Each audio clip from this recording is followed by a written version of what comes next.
Hello and welcome back to Liberty, Missouri for Kaiser Media's coverage of this year's Grip Equipment 42nd Kansas City Wide Open presented by DFX Discs. This is a Disc Golf Pro Tour Q Series event. We're very excited to bring you this coverage. I'm Nathan Johnson, joined in the booth today by Dan Brooks-Wells. What's up, Dan? What's going on, man? We are doing good. It's hot. It's windy. And we're trying to keep it in bounds here.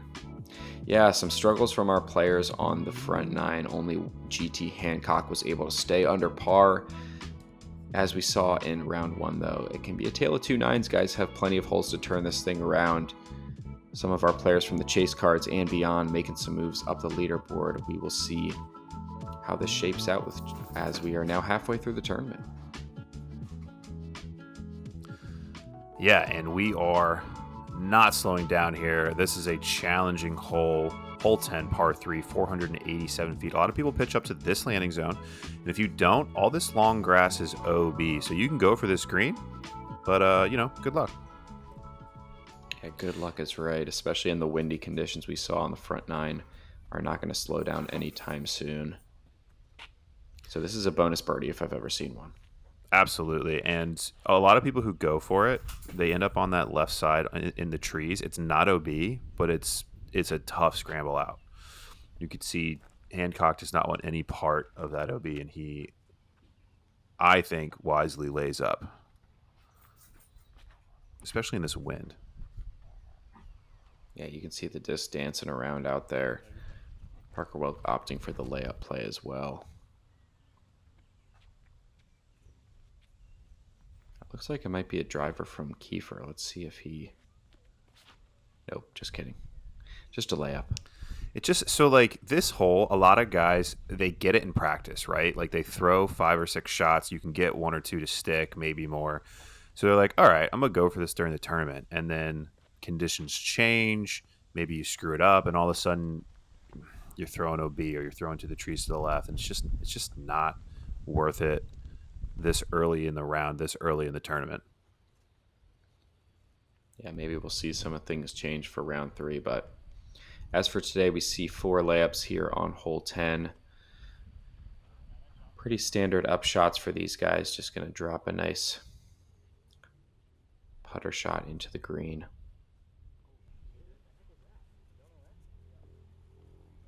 Yeah.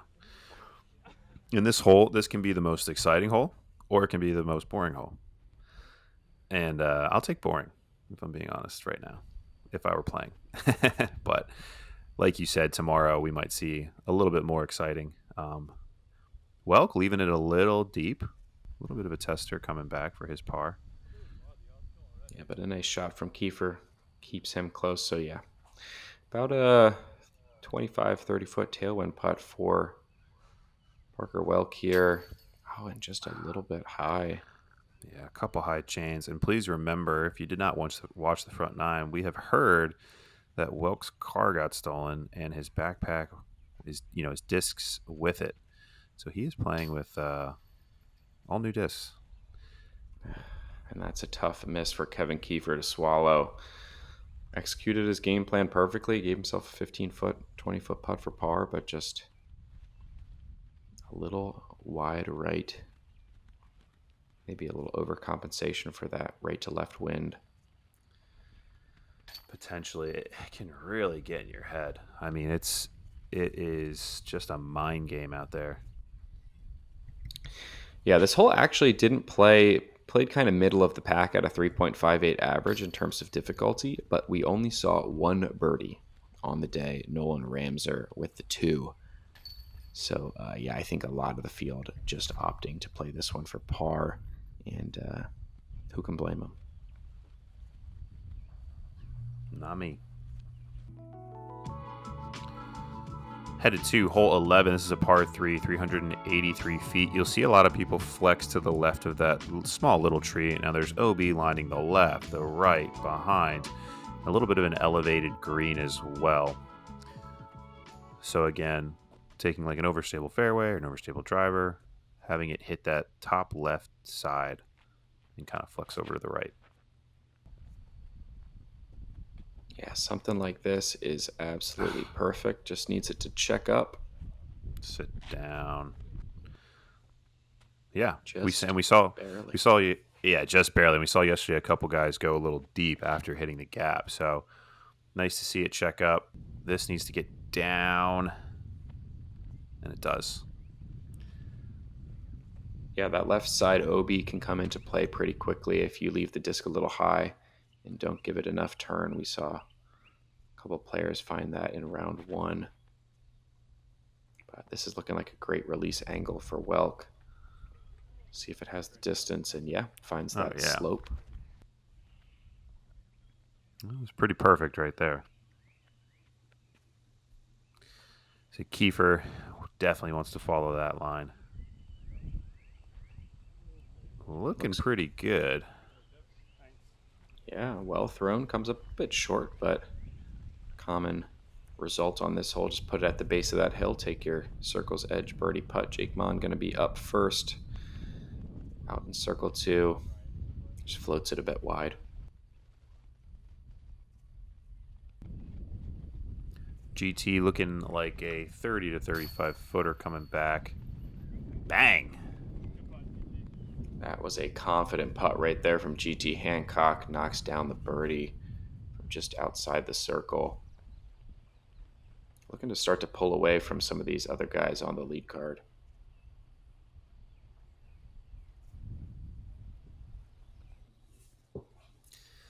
Oh, man. And because it's a little elevated, this can happen on the screen. Just kind of going back and forth. Yeah, a little bit of wind and good correction there to knock it down, but tough birdogey to take from Jake Monn there with the 3-putt.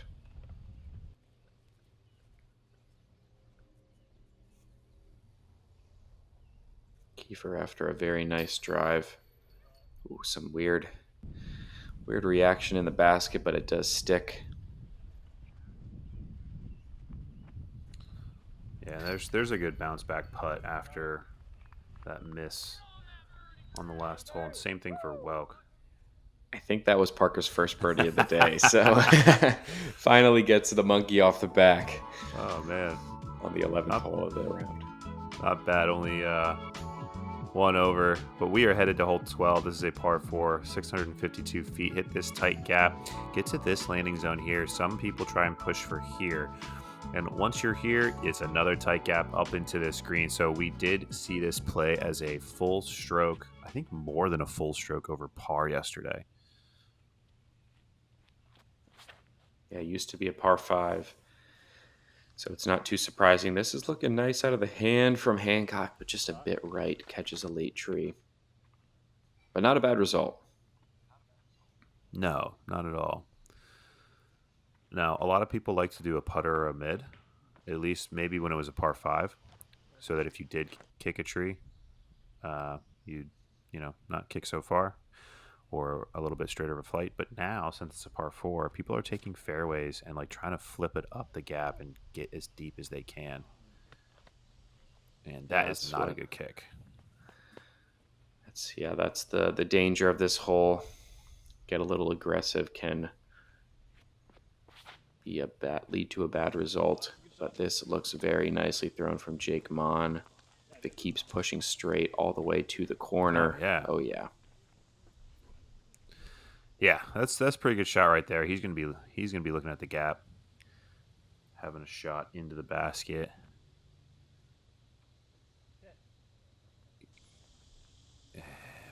Oh no, that looks like it went into the right side rough. Yeah, just trying to lay up to the corner, but unable to get the disc to stick in the fairway. Kevin getting aggressive with the flick roller, and it is going to pay off. Gets all the way down to the bottom of the hill. I love it. So I'm a big fan of that play. I see that a lot. I think that's absolutely the right decision. Just the way the fairway plays. And Welck pitching himself up to have a shot into the basket. I'd say that's a smart play as well. Yeah, Hancock came up a bit short of the ideal landing zone, so he's probably at this point just going to pitch down kind of the bottom of the hill. We'll have a very straightforward jump putt up. Actually, might even have a long look at it. But either way, it's very stress-free. 4. Yeah, and again, like you said, like yesterday, this played a whole stroke over par, so taking a 4 feels good. I'd say it probably still feels like a birdie, and a 3 probably still feels like an eagle. Yeah, especially if they looked at the scores from yesterday.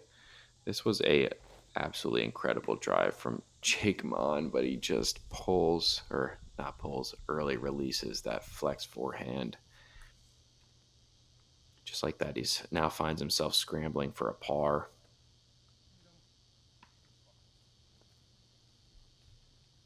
Sounded like he hit something. Yeah, I think just caught that last tree on the left. And this is where Kevin's roller ended up. That was incredible. And he also has a stress-free par here. I don't know. I don't know if this is too far to run with a jumper. I guess not. Yeah, a little half bid.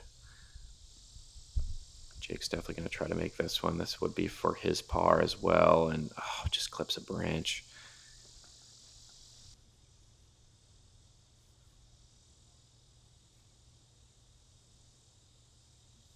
This putt is for Parker's bogey. Knocks it down. He's been solid from that 25, 30-foot range today. Just not quite giving himself enough birdie looks to capitalize on it.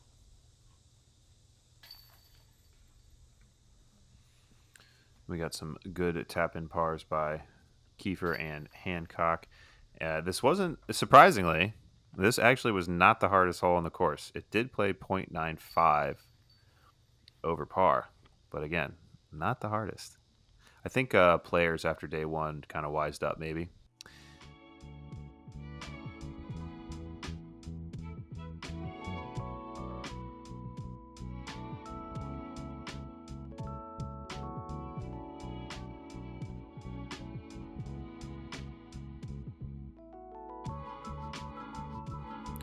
Hole 13, par 3, 364 feet.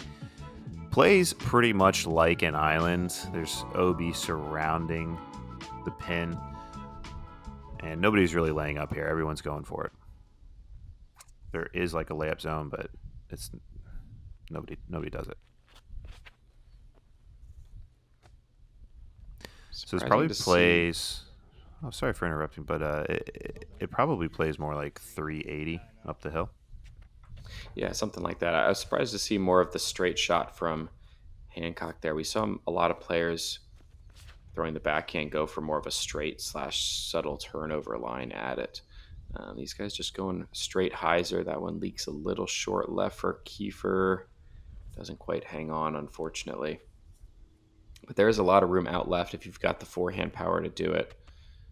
Not surprising to see Parker go with that line. Yeah, and I like this line a little bit better than the backhand for the hyzer purposes. If you swing it too far on the backhand hyzer, it can catch some trees, and this is a good shot here by Welck. Yeah, finds himself 20, 25 feet long.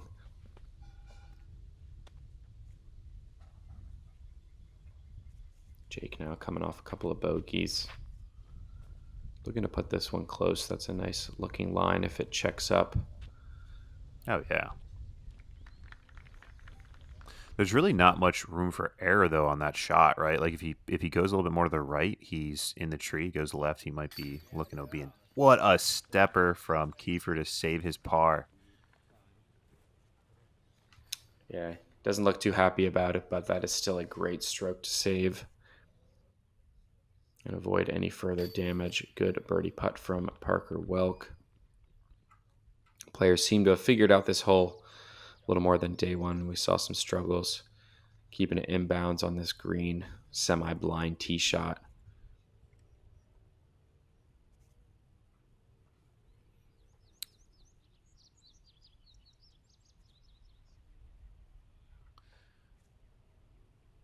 Hancock here. He is the only one on our card still under par, and he keeps giving himself opportunities. No.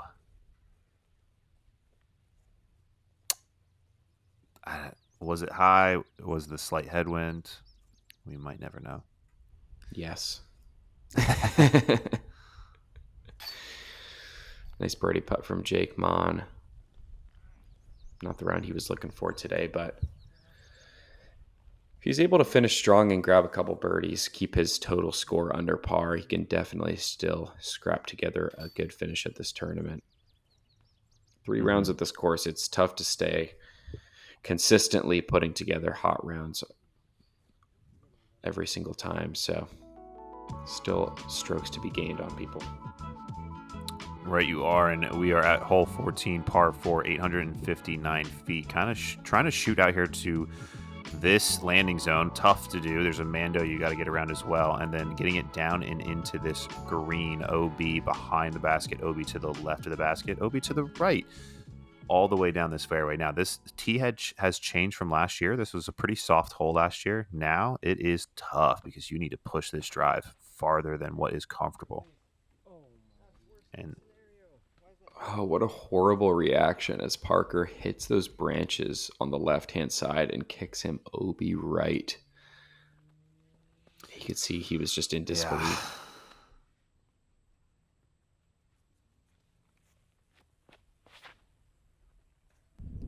This is looking pretty good. It's going to finish high left. But with the angle of this hill, I'm not sure exactly what he's going to be looking at or if the green is approachable.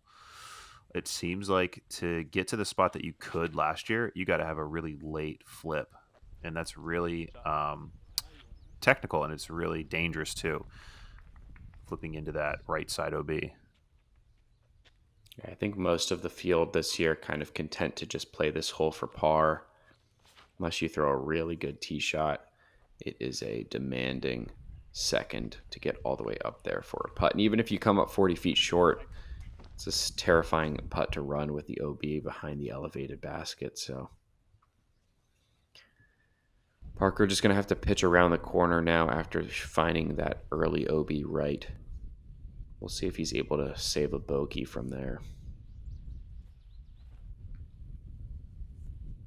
Yeah, and I don't think these guys are going to get to access the green, as that one hyzers out early OB. Yeah, even this layup shot is tough with it being blind around the corner. Just having that distance control dialed in and picking out your aiming point correctly. Is Jake getting aggressive? I think he is. Why not, right? I mean, and this is the only way to get there.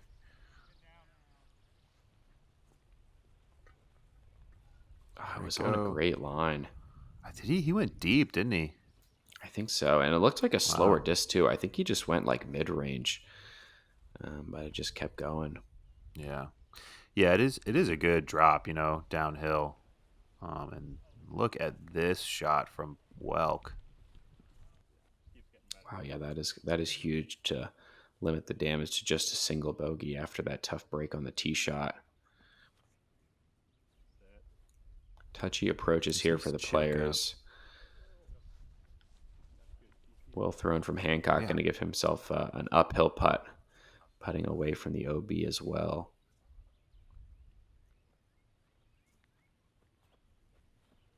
It's got to sit down. Does stay in bounds. Has about a third, maybe 25, 30 foot look there. Yeah, you can actually see Jake's disc still floating on the pond out there. So this is a par comebacker that he is able to knock down. It's funny. That's a good putt. That's a good save by him. That's probably not something he's worried about on that second shot. This guy is going OB deep. Yeah, hard thing to do. Nice putt from Kevin Kiefer for his bogey. This plays the second hardest hole on the course. 2 birdies were picked up by Waden Sides and Jake Hebenheimer. Good putt and scramble from Parker. Keep that to a bogey.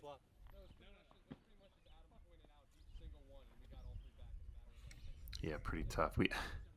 we basically have 3 holes here that play a full stroke over par. Yeah. It's, I mean, this course was a Silver Series last year, and they made it harder. They really did. So that tells somebody came and shot like 11 down or 12 or whatever, and the designer was like, that's enough of that. Yeah, too good. Sorry, Gannon Burr. Never again.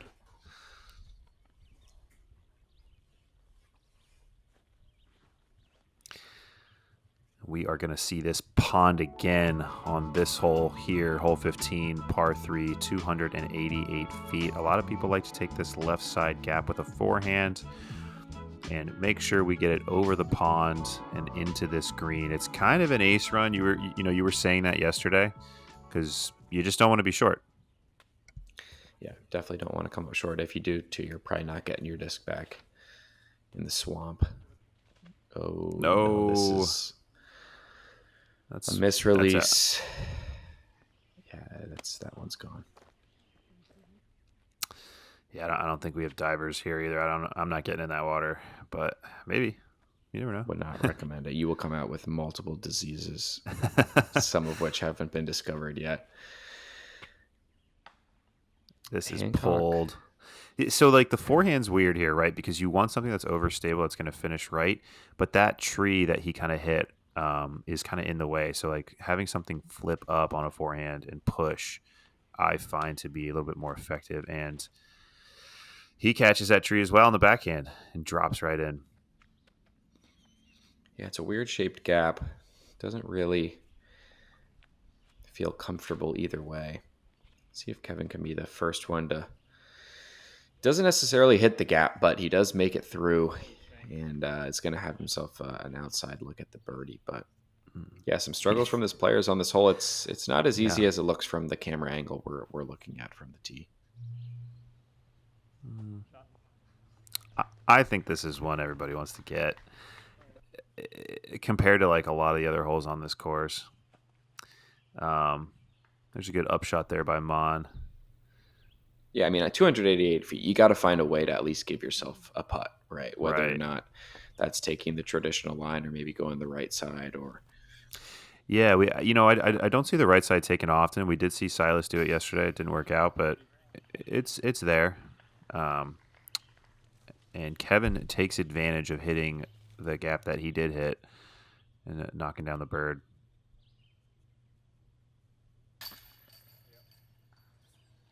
Good putt for Welck as well. Yeah, and again, he keeps making those, like you said, 25 footers, and I know he's at 3 up, but he must have hit like 5 or 6 of them by now.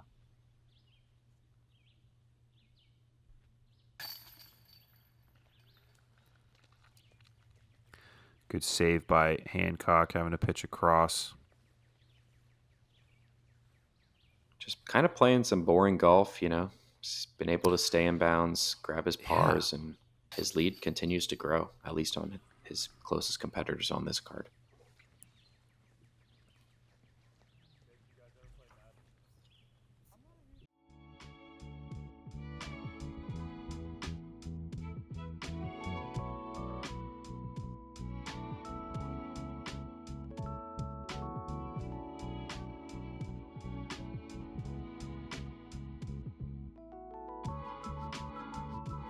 Moving on to the first hole, par 5 on this course, hole 16, 959 feet. Getting out this gap. If you can get it up to this hill, you can launch it down to this bottleneck, but you must be careful. If you end up in the right side, it is jail. If you end up in the left side, it is OB. If you can get a disc flying into here and get a nice skip, you can get to the pin.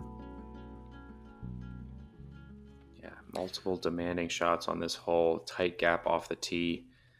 We saw a lot of guys, too, make the mistake of throwing it a little high and not flipping the disc up enough can bring that left side OB into play. But this looks nice from Kevin. Gets that nice subtle hyzer flip to find the fairway.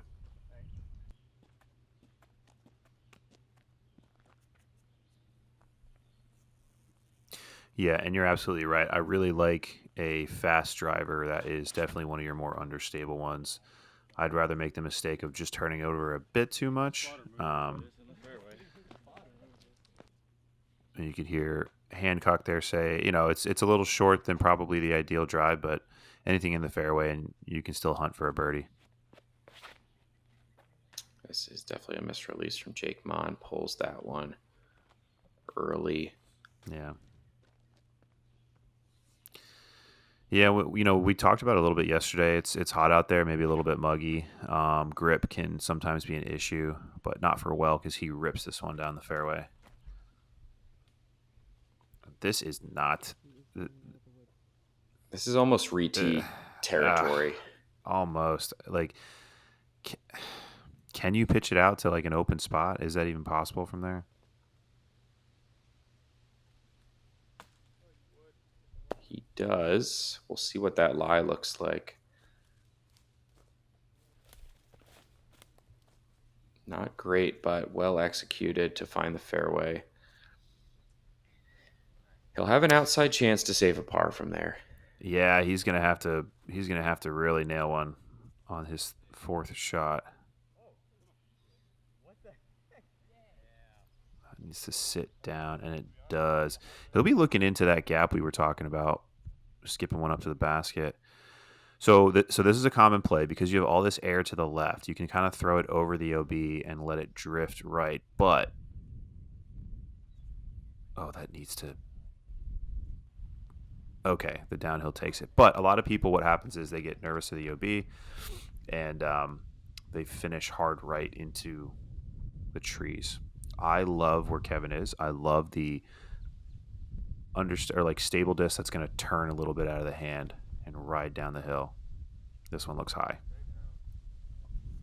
Yeah, going to fade out a bit left. I think he's past, not past, but checks up short of the OB, but it's just going to be a weird angle into the green from there. Don't know what he'll be able to do. And Monn did find a little bit more of the rough. Good recovery shot. I mean, he was like patent pending from a knee. And he got all the way down that hill. That was impressive. Yeah, very well thrown scramble. Should set him up with a straight shot into the green. Hancock is in a great spot, and this is well thrown as well. Going to be inside the circle for birdie. Yeah, and he played this hole pretty perfectly in the sense of didn't need a ton of distance on any shot, and now he's inside the circle. Yeah, pretty much identical to what Parker Welck did. Puts himself a little bit closer for his birdie.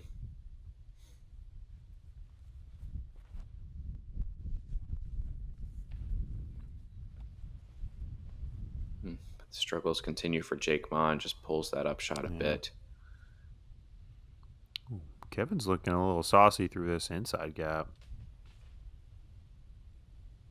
Trying to cut the corner and kind of is successful. Yeah, I mean, he's in the middle, right? Circle 2. Yeah, gonna have another one of those steppers. He's been pretty good with them so far today. See if he can nail another from about 40, 42 feet or so. Double medal. Just a bit low.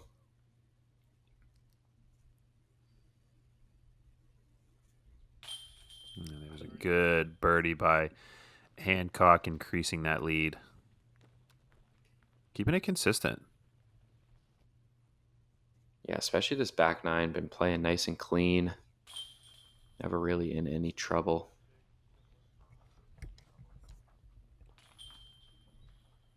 Pushing the lead to 7 strokes now over Kevin Kiefer. About like we saw at the score check-in at the beginning of this 9, there are some guys out there making some moves. So he can't just give up now. Got to keep pushing for these last 2 holes. Very true. And we are at hole 17, par 4, 461 feet, dogleg to the left. So you're trying to get to a landing zone right about here, and then pitching it up this hill. So I'd say the difficult shot is getting to that precise landing zone. Now, if you go too far, it drops off. We saw some forehand rollers. We saw some backhand flip-up hyzers. Looks like that's what GT is going to opt for. Just pulls it a bit, catches the right side tree. Yeah, and he's still going to be looking to pitch up to that first landing zone, I would assume. Yeah, this hole's basically a near U-turn, so it's hard to make much progress if you don't get to the corner, Parker, with a similar result. That could be tricky from there.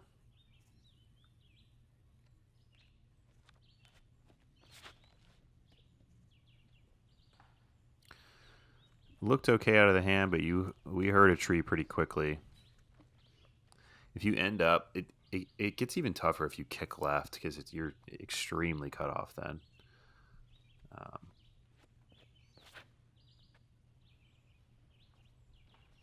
That one was looking nice as well for Monn, but also catches the left side tree. Demanding tee shot on this hole. These guys all going to be left scrambling, just trying to grab a par. Not a bad recovery shot from Welck. He'll have a chance to do that from there.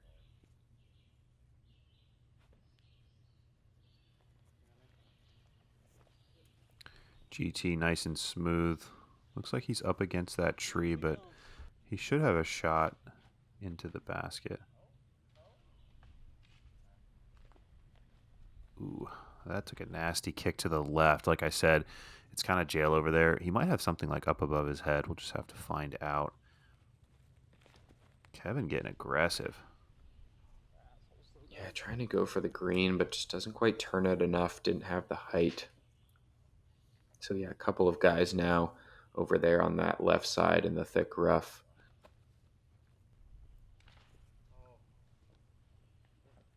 Parker kind of got through. Might have a long bid uphill at that one, but just some struggles from our card here, just trying to get through this one. Oh, man. And that's GT was looking at the gap you want to be looking at. He does catch a guardian tree, and this is that left side I was talking about. Looking like a forehand roller. I think that never quite got a chance to roll, but still made it through. That was pretty good. He was a little closer than I had originally thought, but that is a good recovery shot. Be tapping in his par. Yeah, good run from Parker. Catches the band. Couple of outside looks coming up. Hancock with a chance to save his par as well from circle 2. Ooh, heavy chains, but doesn't stick. Just left side. Kiefer for his par as well. Oh, and he does knock it down from circle 2. That's a big time putt. Trying to hang around, see if he can find himself on the lead card. If he can birdie 18, I'd say it gives him a chance to stick around for the third and final round. Yeah, we do know that 18 is eagleable as well, so there's always that option if you can get the distance off the tee. Yeah, Jake was the only one to get it in round 1, so maybe he can end his round today on a highlight. See what he can do here shortly. And here is hole 18, par 5, 924 feet. You are trying to crush one to the top of this hill. And if you can, get even a little farther. You can take this right side to kind of cut the corner. A lot of people go to the left side as well. There is another landing zone. People land right about here and pitch it up and into this green. All the tall grass is OB. Behind the basket is OB as well. So this is a cool hole to end on. This shot is fun to end on. You just get to rip one. Bit overturned from Kevin. Kind of cut rolls into the right side. Hopefully doesn't go too far in. Could be a little bit of trouble for him. Jake is going to go huge. He does also pull it a bit. I don't even know what's over there, to be honest. Doesn't look great. No, it does not look fun. Safer line from Hancock. Yeah, and that's ideal. He'll be able to pitch up to that landing zone. and hopefully have an easy look in for his bird. Yeah, no reason to get aggressive. If you're him, looks like Parker's trying to bite off a little more, but Needs to also flex out. just a bit overturned. Yeah, and maybe there's a little bit of wind that wasn't there yesterday that is keeping these guys this turned a little more than usual, and this is rough.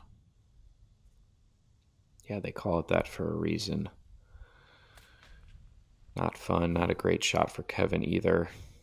These guys are now going to be pitching down to that second landing zone you talked about, Dan. Just looking to pitch over from there, although that catch is a bit early for Parker, so that might even be a tough third shot. This is looking pretty good. Yeah, that's pretty ideal right there. Yeah, I'll just have a nice pitch up into the green over that out of bounds from there. Hancock, we'll see if he goes up the gut here into that second landing zone. Okay, going around. Pretty stress-free shot.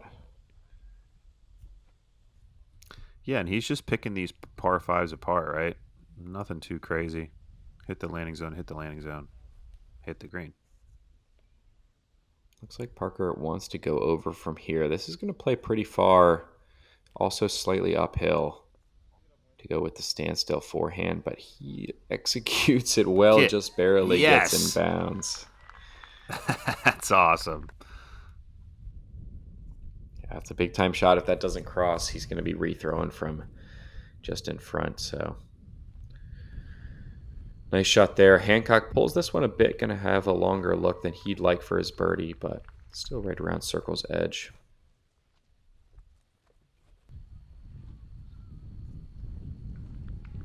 Monn doing the same thing, a little bit closer than GT.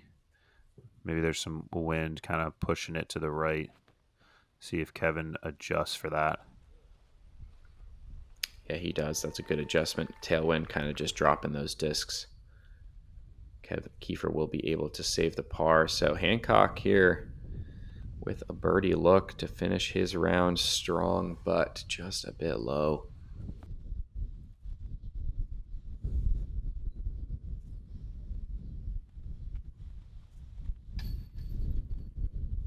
Yeah, you can hear this wind picking up. Look at these banners. Good. Solid strike there from Welck to end his day. A little roller coaster at the end here, but considering he's not playing with his own disc, that's not a bad round. Yeah, 2 over to follow his 4 down round 1. Definitely still should keep him in the top 10 going into the final day. Stiff headwind for Hancock on this par putt now.